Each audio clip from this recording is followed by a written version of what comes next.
Let us pray in the name of the Father, and of the Son, and of the Holy Spirit. Amen. O Jesus, through the Immaculate Heart of Mary, I offer you my prayers, works, joys, and sufferings on this day for all the intentions of your Sacred Heart, in union with the holy sacrifice of the Mass throughout the world, in reparation for my sins, for the intentions of all my relatives and friends, and in particular for the intentions of the Holy Father. Amen. Here are the intentions of the Holy Father for the month of April. For a culture of peace and non-violence. We pray for the spread of peace and non-violence by decreasing the use of weapons by states and citizens.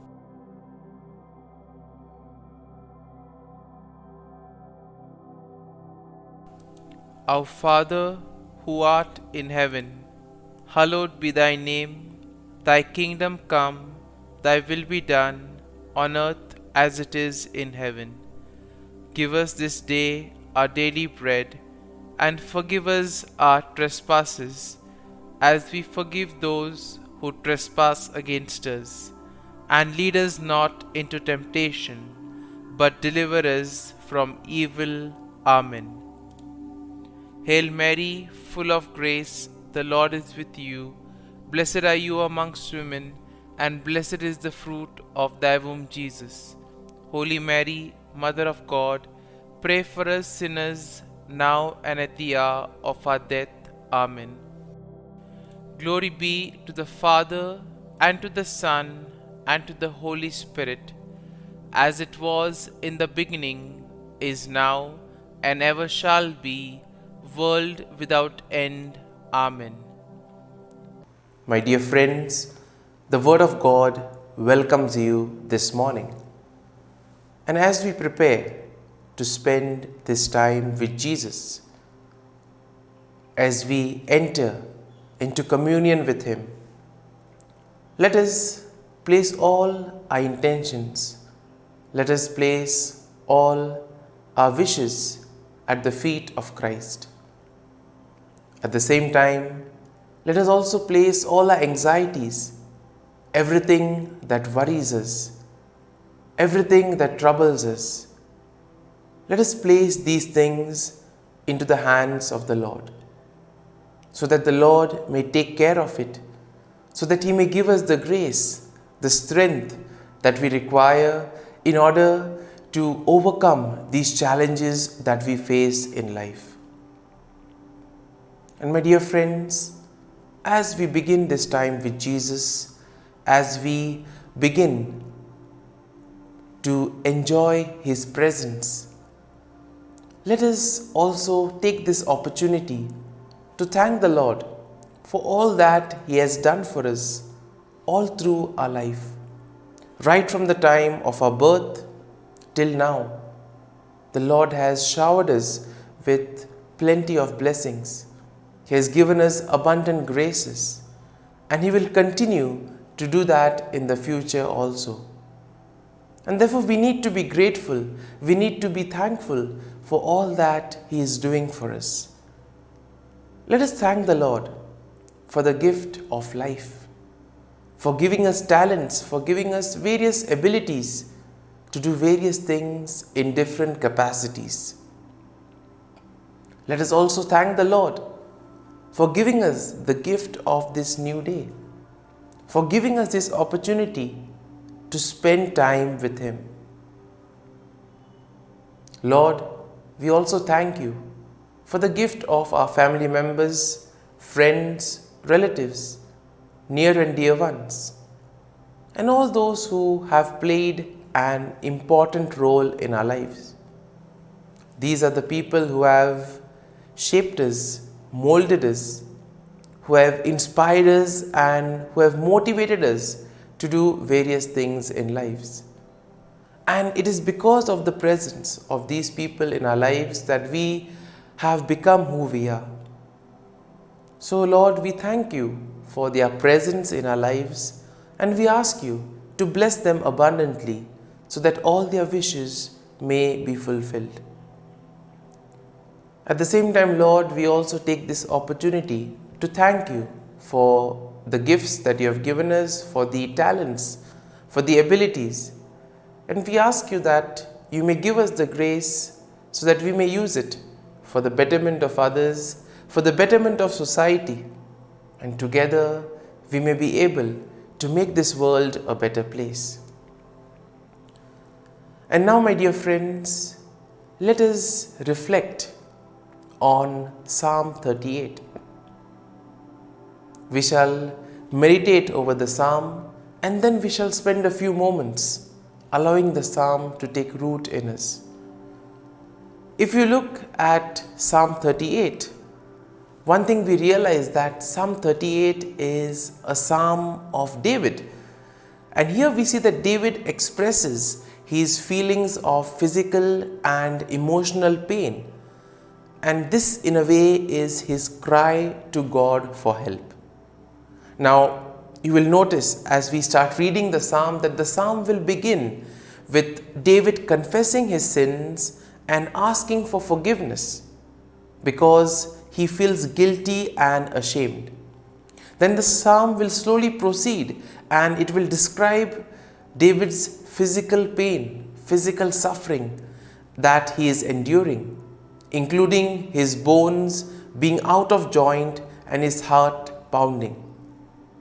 Now, David also will express his emotional pain, saying that his enemies are rejoicing in his trouble and that he is full of anxiety and fear, something that we experience in our lives as well.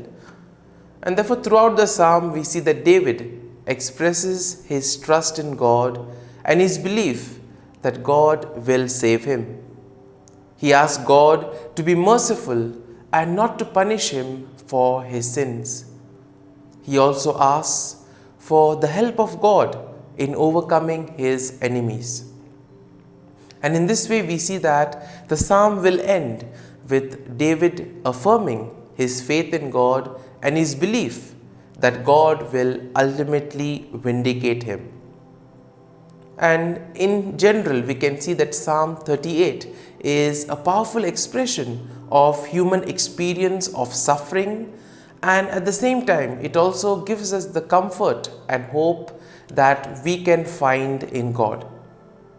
This psalm is also a reminder for us that even in our darkest moments, even when we face difficult challenges in our lives, we can turn to God for help and we can truly find strength in Him. Now, having had a general overview of the psalm, let us proceed and read the psalm verse by verse and try to see what is the psalm trying to communicate to us. Now, the psalm begins, "O Lord, do not rebuke me in your anger or discipline me in your wrath. For your arrows have sunk into me and your hand has come down on me. There is no soundness in my flesh because of your indignation. There is no health in my bones because of my sin. For my iniquities have gone over my head. They weigh like a burden too heavy for me." And this, in a way, expresses the turmoil, the suffering that David is undergoing in his life. All of us face challenges. All of us also have difficult moments in our lives. And it is during these moments where our faith and trust in the Lord is tested. Are we able to persevere in these moments? Are we able to remain strong in the faith? And therefore, this requires a lot of grace, it requires courage, and it requires strength and perseverance. The psalm continues, "My wounds grow foul and fester because of my foolishness. I am utterly bowed down and prostrate. All day long I go around mourning. For my loins are filled with burning, and there is no soundness in my flesh. I am utterly spent and crushed. I groan because of the tumult of my heart. O Lord, all my longing is known to you. My sighing is not hidden from you. And in this way, we see that even when we face difficult challenges in our lives, we may feel that everything is over or all hope is lost. But precisely, it is these moments that make us stronger, these moments which are indeed learning experiences for us. And therefore, here we see that David is trying to express both his physical agony as well as the emotional torture that he is undergoing at this moment in his life. Now, the psalm continues, and we see that it says, "My heart throbs, my strength fails me. As for the light of my eyes, it also has gone from me. My friends and companions stand aloof from my affliction, and my neighbors stand far off. Those who seek my life lay their snares. Those who seek to hurt me speak of ruin and meditate treachery all day long. But I am like the deaf, I do not hear, like the mute who cannot speak. Truly, I am like one who does not hear, and in whose mouth is no retort. But it is for you, O Lord, that I wait. It is you, O Lord, my God, who will answer." And in spite of all the difficulties, we see that David is still able to have faith in the Lord. This is something that all of us need to do. And the psalm continues, "For I pray, only do not let them rejoice over me, those who boast against me when my foot slips. For I am ready to fall, and my pain is ever with me. I confess my iniquity, I am sorry for my sin. Do not forsake me, O Lord, do not be far from me. Make haste to help me, O Lord, my salvation." And here we see that the psalm ends with David crying for help, asking the Lord to be with him, to guide him in all his troubles. And now, my dear friends, let us close our eyes. And at this morning hour, let us thank the Lord. Let us praise the Lord. Let us glorify the Lord for all that He has done for us and for all that He will continue to do for us. Loving Father, you have given us this time in the morning. You have been gracious to us.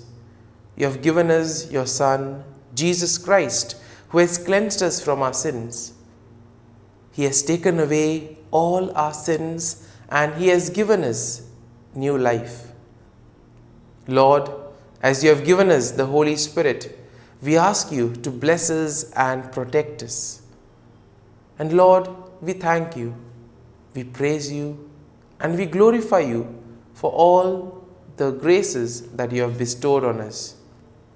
You have protected us, Lord, and you have guarded us all through the night. And you have given us this morning hour. For your great love and mercy, O Lord, we praise you. You protect us, O Lord, you guide us. And throughout this day, whatever we do, we place it in your hands. And we ask you to be with us, so that whatever we do may reflect your love, mercy, and compassion to the world around us. And everything that we do may be in accordance with the plan that you have for us. And now, my dear friends, let us spend a few moments in silence, allowing the psalm to take root in us. Let us reflect on something that particularly touched us during this psalm. Allow that verse or allow that thought to take root in your heart. Let it become part of you, so that truly the psalm will become personal for you, and you too will be able to deepen your faith and trust in the Lord.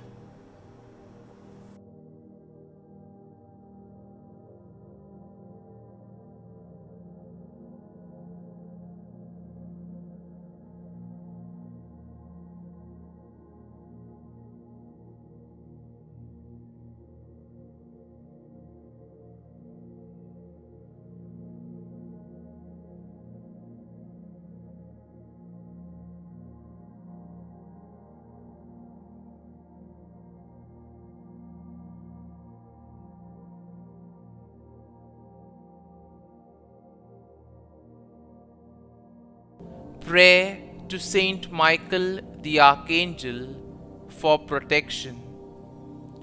Saint Michael the Archangel, defend us in battle. Be our defense against the wickedness and snares of the devil. May God rebuke him, we humbly pray.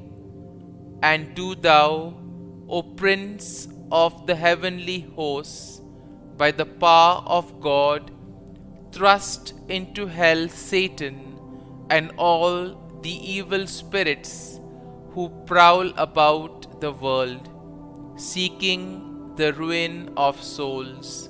Amen. Act of Adoration. O Sacrament most holy, O Sacrament divine, all praise and all thanksgiving be every moment thine. Saint Gertrude Prayer for souls in purgatory.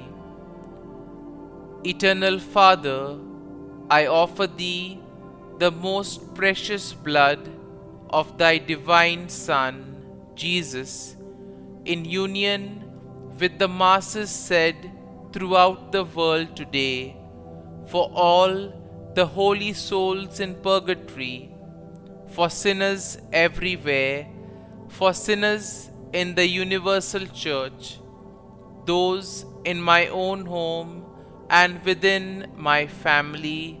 Amen. May the divine assistance remain always with us, and may the souls of the faithful departed through the mercy of God rest in peace. Amen. Glory be to the Father, and to the Son, and to the Holy Spirit, as it was in the beginning, is now, and ever shall be, world without end. Amen.